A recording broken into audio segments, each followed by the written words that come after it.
Halo sobat pencinta Donghua, kali ini kita akan melanjutkan cerita Battle Through the Heavens Benua Kaisar. Cerita dan video ini diambil dari channel Nobarta. Tanpa banyak basa-basi, mari kita simak alur ceritanya. Melanjutkan dari cerita sebelumnya, tiba-tiba sebuah suara terdengar di belakang mereka. Saya tahu di mana tempat buah 9 kehidupan berada. Tetapi saya khawatir bahkan Anda tidak akan mampu menyelusuri tempat itu. Ucap suara itu yang ternyata Nan Ermin. Apakah Raja Naga mengetahui tentang buah 9 kehidupan? Tanya Xiaoyan. Raja Naga? Semua orang bingung dengan apa yang dikatakan oleh Xiaoyan. Xiaoyan, apa maksud Anda mengatakan bahwa ini bukan Nan Ermin tetapi Raja Naga? Tanya Xiaozhen dengan sangat bingung. Ini cerita yang panjang. Saya akan menjelaskannya kepada Anda ketika kembali ke Qiaofu Mansion. Ucap Xiaoyan. Ya, saya adalah Raja Naga. Ini merupakan keberuntungan kalian bisa melihat raja ini. Pertumbuhan ras naga berdarah murni sangat lambat. Oleh karena itu ras naga hidup di lautan emas. Ucap Raja Naga. Wajar saja saya tidak pernah menemukan keberadaan ras naga yang memiliki darah murni. Ternyata itu penyebabnya dan mereka hidup di lautan emas. Ucap Xiaoyan. Zhen Zongfu juga mengakui apa yang dikatakan Raja Naga memang seperti desas-desus yang ada. Mendengar kata-kata itu Xiaoyan sedikit bersemangat. Jika ada ras naga di benua ini, apakah Xian dan Zukun akan datang ke benua ini? Raja Naga lalu berkata, dengan kekuatan saya sekarang, saya khawatir saya tidak bisa pergi ke lautan emas. Untuk sampai ke dasar lautan emas diperlukan kekuatan abadi untuk bisa mencapai ke lautan emas. Ucap Raja Naga. Sekarang yang terbaik saya akan melindungi sisa-sisa jiwa Guyin terlebih dahulu. Ketika saya mampu mengambil buah 9 kehidupan, saya akan membentuk tubuh Guyin. Ucap Xiaoyan. Zhen Zongfu mengangguk. Memang benar bahwa hanya dengan cara ini Guyin memiliki kesempatan untuk bangkit. Xiaoyan mengeluarkan botol giok dan menempatkan jiwa Guyin di dalamnya. Saudara Xiaoyan, mari kita pergi dari sini. Pertempuran ini telah berlangsung sangat lama dan orang tua ini sangat lelah. Ucap Zhen Zongfu tertawa. Setelah itu puluhan ribu orang berkerumun ke arah lubang cacing. Begitu kerumunan berjalan keluar dari lubang cacing, Qinglin yang sangat cemas tiba-tiba mengangkat kepala saat melihat sosok yang tak terhitung jumlahnya keluar muncul. Mata Qinglin tidak berkedip sampai dia melihat sosok yang dikenalnya. Hati Qinglin yang cemas akhirnya bisa tenang ketika melihat Xiaoyan. Saat melihat kelompok Xiaoyan menang, seluruh kerumunan yang berada di depan lubang cacing bersorak dengan gembira. Di kota raksasa ini banyak orang yang sangat membenci Quildan. Sudah bertahun-tahun Quildan memonopoli pasar ramuan dan menaikkan harga yang tidak masuk akal. Oleh karena itu ketika Quildan dihapus dari benua ini, kerumunan bersorak dengan gembira. Semua orang kehilangan banyak pasukan dalam pertempuran ini. Setelah semua sudah pulih, mari kita membuat pertemuan untuk membahas asosiasi penyulingan baru. Ucap Xiaoyan menangkupkan kedua tangan kepada sebuah kekuatan utama lainnya. Semua orang mengangguk mendengar kata-kata Xiaoyan. Setelah itu banyak pasukan mulai pergi dan kembali ke suku mereka. Saat Xiaoyan melihat Qinglin, dia berjalan dan menuju dengan senyuman. Qinglin, apakah Anda menunggu saya? Ucap Xiaoyan. Qinglin yang mendengar ini dia tidak bisa menjawab pertanyaan Xiaoyan. Terlebih lagi di belakang Xiaoyan ada Cailin dan beberapa keluarga Warcraft. Cailin yang melihat ini ada sedikit rasa dingin di matanya saat berkata, saya akan menitipkan Xiaoyan untuk sementara waktu. Sekarang saya berencana untuk meningkatkan kekuatan saya segera mungkin. Ucap Cailin dengan nada dingin. Bukankah sekarang Anda sudah menembus bintang 5? Ucap Xiaoyan. Cailin sama sekali tidak mendengarkan Xiaoyan. Dia memberi isyarat kepada Chaos Immortal untuk pergi dari sini.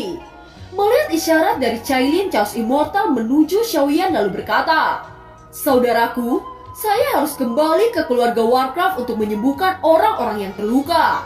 Jangan khawatir, saya akan melayani segala kebutuhan yang diinginkan Nona Cailin. Dalam beberapa hari ke depan saya akan mengunjungi Anda. Ucap Chaos Immortal. Setelah itu keluarga Warcraft terbang dan menghilang dari langit. Pada saat ini banyak kekuatan yang pergi dari sini. Orang-orang yang semula sangat ramai sekarang menjadi sunyi. Setelah banyak pasukan pergi, King Lin berani menjawab pertanyaan Xiaoyan. Saya sangat khawatir tentang Anda. Selain itu, sebagian besar anggota suku dikirim ke medan perang. Saya di sini karena Kaisar Monster dan leluhur tidak mengizinkan saya datang. Oleh karena itu, yang bisa saya lakukan hanya menunggu Anda di sini. Ucap King Lin. Kita harus bergegas ke Xiaofu Mansion dulu. Sekarang banyak pasukan yang terluka. Bahkan ketiga leluhur tua terluka cukup serius karena perang ini. Ucap Xiaoyan. King Lin mengangguk. Dia segera terbang mengikuti Xiaoyan ke Xiaofu Mansion. Pertempuran antara Xiaofu dan Kuildan merupakan pertempuran yang sangat besar. Sekarang yang tersisa dari Kuildan hanya leluhur tua Kuildan yang melarikan diri. Pada saat ini kemenangan Xiaofu dan pemilik Xiaofu telah menembus Dodi bintang 9. Itu menyebar luas di seluruh benua Dodi. Berita itu membuat Xiaoyan terkenal di seluruh benua Dodi ini. Sekarang di kota Jucheng bisa dikatakan bahwa Xiaofu Mansion telah menduduki kekuatan terkuat. Meskipun Xiaoyan baru saja menembus Dodi bintang 9, tetapi kekuatan yang dia miliki mengalahkan ketiga leluhur tua. Tidak berlebihan bahwa Xiaoyan saat ini sudah merupakan orang terkuat di benua ini. Xiaoyan berada di benua ini hanya beberapa dekade, tetapi dia mampu menerobos Dodi bintang 9 merupakan keajaiban yang belum pernah terjadi sebelumnya. Oleh karena itu, Xiaoyan dianggap sebagai legenda di benua ini. Pada saat ini di Xiaofu Mansion, King Lin dan Xiaoyan duduk bersama. Setelah Xiaoyan menembus Dodi bintang 9, tidak ada yang berani melarang King Lin untuk mengunjungi Xiaoyan. Secara keseluruhan, perang ini akhirnya berakhir. Dan kebencian antara Xiaofu dan Kuildan juga berakhir. Xiaoyan menerobos ke Dodi bintang 9 adalah badai yang bahkan lebih mengejutkan daripada kehancuran Kuildan. Reputasi Xiaofu juga terkenal di seluruh dunia. Kota raksasa ini dapat dikatakan sebagai reputasi Xiaofu. Di Xiaofu Mansion, Xiaoyan akhirnya bisa menikmati suasana rumah dan mengenal nafas lega. King Ho penatua keempat mengambil tugas untuk merawat leluhur iblis darah yang terluka. Waktu berlalu dengan tenang dan kelelahan Xiaoyan benar-benar hilang. Orang-orang di Xiaofu Mansion mengobrol tentang semua keajaiban mulai dari perubahan Nan Erming dan hal-hal jalan tau. Mereka akhirnya mengerti bahwa tubuh Nan Erming memiliki dua jiwa. Satu sisi Nan Erming dan sisi lainnya adalah Raja Naga. Tidak tahu berapa banyak waktu telah berlalu, dan semua orang sangat santai memikirkannya. Xiaoyan, apakah saya akan seterusnya berada dalam kendali oleh saudara Anda? Ucap suara Raja Naga yang berada di dalam tubuh Nan Erming. Senior, Anda tahu bahwa Anda hanya jiwa yang tersisa. Dan membangun kembali tubuh membutuhkan jiwa yang lengkap. Meskipun kekuatan senior kuat, tetapi jiwa Anda lemah. Ucap Xiaoyan. Meski begitu, saya tidak bisa dikendalikan oleh anak ini semaunya seumur hidup saya. Saya adalah Raja Naga yang terhormat. Ketika saya mengatakan ini dalam bentuk bocah ini, itu pasti lelucon besar. Bukankah saya lebih baik mati? Ucap Raja Naga. Apakah Anda masih keras kepala dengan sikap tidak masuk akal itu? Jika Anda ingin mati, saya bisa membantu Anda. Ucap Xiaoyan. Kamu anak kentut. Ucap Raja Naga sangat marah. Semua orang tidak bisa menahan tawa dengan sikap aneh dari Raja Naga. Senior, bahkan jika Anda memiliki tubuh sendiri, itu hanya dapat mencapai 8 bintang. Tetapi sekarang karena Anda bergabung menjadi satu dengan saudara saya, maka saya akan membantu Anda menerobos dosian di masa depan. Ingat, sebelum kita mencapai tahap itu, Anda harus saling menjaga satu sama lain. Ucap Xiaoyan. Mendengar ini, Raja Naga menatap Xiaoyan dengan tatapan serius. Kedua memandang satu sama lain untuk waktu yang lama. Dan kemudian Raja Naga mengangguk lalu berkata, baik, selama saya belum menembus dosian, saya berjanji akan membantu bocah ini bertahan hidup. Saya berharap Anda juga bisa memenuhi janji Anda. Ucap Raja Naga. Xiaoyan, apa rencana Anda selanjutnya? Tanya Mollystrom. Pergi ke Lautan Emas. Pada periode waktu ini kalian harus sesegera mungkin mencapai Dodi bintang 8. Saya akan memberikan kalian pil terbaik untuk melakukan terobosan. Ucap Xiaoyan. Tentu saja saya akan pergi dengan Xiaoyan. Ucap Nan Erming. Saya juga sangat diperlukan dalam tim ini. Ucap Mollystrom dengan bangga. Jangan lupakan saya. Ucap Ziying dengan acuh tak acuh. Pembohong kecil, saya akan pergi bersamamu, ucap King Mu'er. Tambahkan saya juga, ucap Xiaozhan sangat bersemangat. Ayah, saya akan bersamamu, ucap Longyan. Melihat begitu banyak orang yang berada di sisi Xiaoyan membuat King Lin tersenyum. Tetapi di sisi lain dia menyimpan kesedihan. Dengan kekuatannya dia tidak dapat berpartisipasi untuk mengikuti Xiaoyan. Dia tidak ingin menjadi bebannya. Xiaoyan yang melihat raut wajah King Lin, dia berkata, "Gadis kecil, apakah Anda tidak bahagia?" tanya Xiaoyan. King Lin sangat senang, ucap King Lin tersenyum. "Saya pergi ke Lautan Emas bukan untuk bermain-main. Di sana ada banyak bahaya. Selain itu, bahkan jika saya bersedia untuk membawa Anda, suku monster tidak akan mengizinkan Anda pergi bersama saya. Itu adalah tanggung jawab Anda untuk menjaga suku monster dengan baik," ucap Xiaoyan. King Lin mengangguk lalu berkata, "Ketika saya menjadi lebih kuat, Anda harus memastikan untuk membawa saya pergi bersamamu," ucap King Lin. "Itu pasti. Anda harus berlatih dengan baik. Saya pasti akan mengajak Anda bermain di masa depan," ucap Xiaoyan menyentuh kepala King Lin dan tersenyum lembut. "King Lin akan bekerja keras untuk menyusul kakak Xiaoyan," ucap King Lin mengangguk. "Kalau begitu saya akan menikahi Mu'er dan King Lin secara bersamaan," ucap Xiaoyan tiba-tiba meraih King Lin dan King Mu'er yang duduk di sebelahnya. Wajah King Mu'er dan King Lin langsung merah. Tanpa mengatakan apa-apa lagi mereka mengangguk serempak. Bahkan jika mereka tahu bahwa Xiaoyan memiliki beberapa istri tetapi mereka tidak keberatan.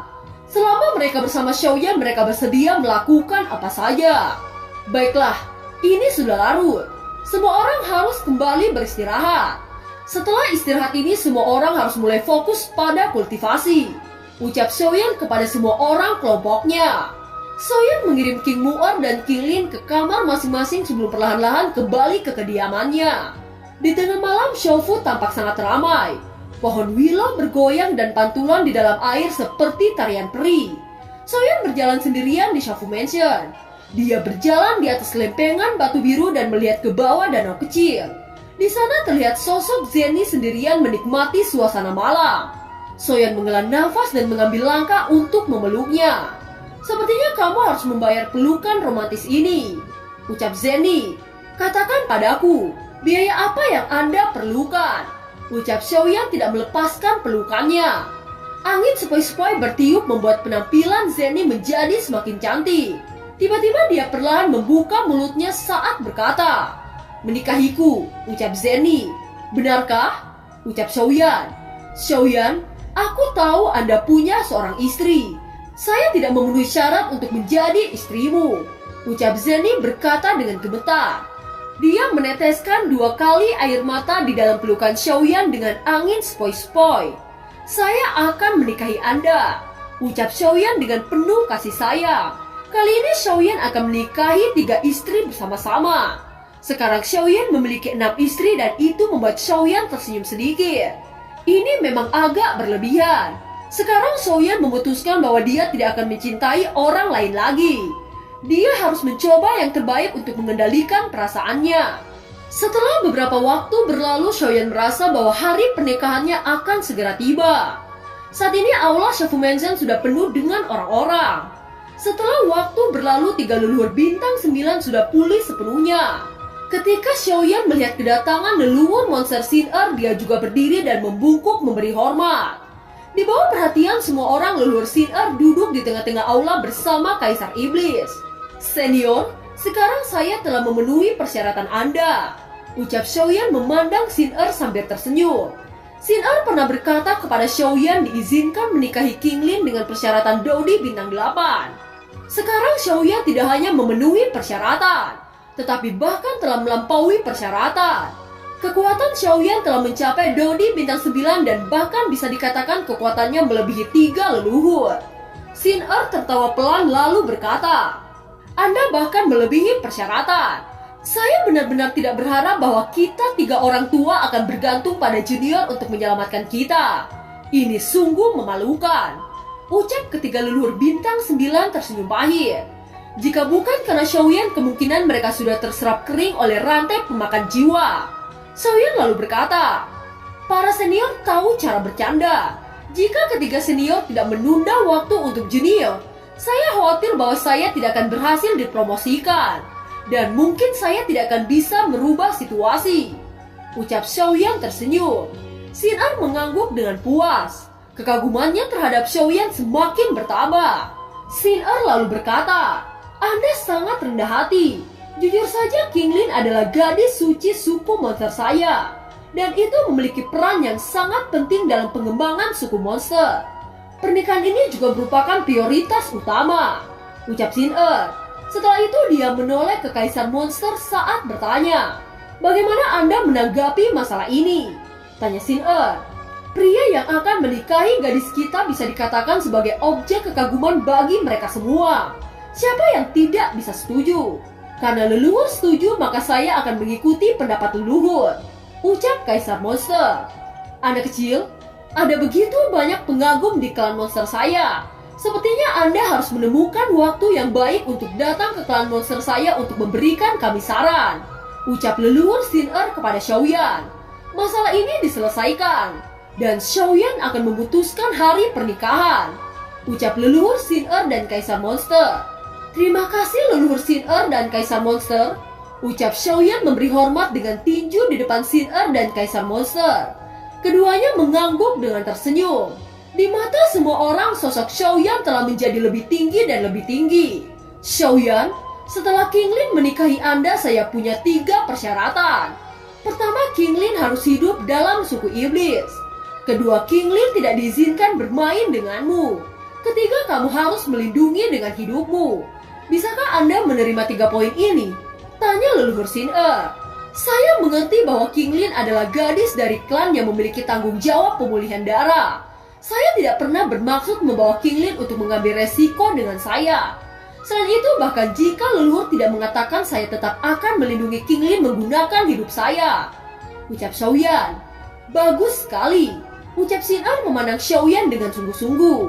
Dalam hidup Xin Er, dia juga memiliki seorang lelaki seperti Xiaoyan. Tetapi di matanya dia sudah mati. Orang itu bernama Guyin. Ini adalah rahasia di hati Xin Er. Dia tidak pernah memberitahu siapapun. Tentu saja dia tidak tahu bahwa pria yang dia cintai tidak mati. Karena Guyin takut bertemu Xin Er mengingat fisiknya, dia sengaja menutupi identitasnya dengan boneka. Sekarang Xin Er bahkan tidak tahu bahwa Guyin menjadi sisa jiwa di tangan Xiaoyan. Pertemuan di aula telah berlalu. Semua orang juga meninggalkan tempat mereka. King Lin tidak mengikuti Xiaoyan kali ini. Dia harus menyiapkan segala sesuatu persiapan di klan. Setelah Xin Er pergi, Xiaoyan mengeluarkan botol giok yang berisi jiwa Guyin. Cinta itu konstan. Mungkin ini adalah alasan sebenarnya bagi Guyin untuk bangkit, ucap Xiaoyan menghela nafas dan mengembalikan sisa jiwa Guyin. Dan film pun berakhir. Terima kasih telah menyimak dari awal sampai akhir ya. Sampai jumpa.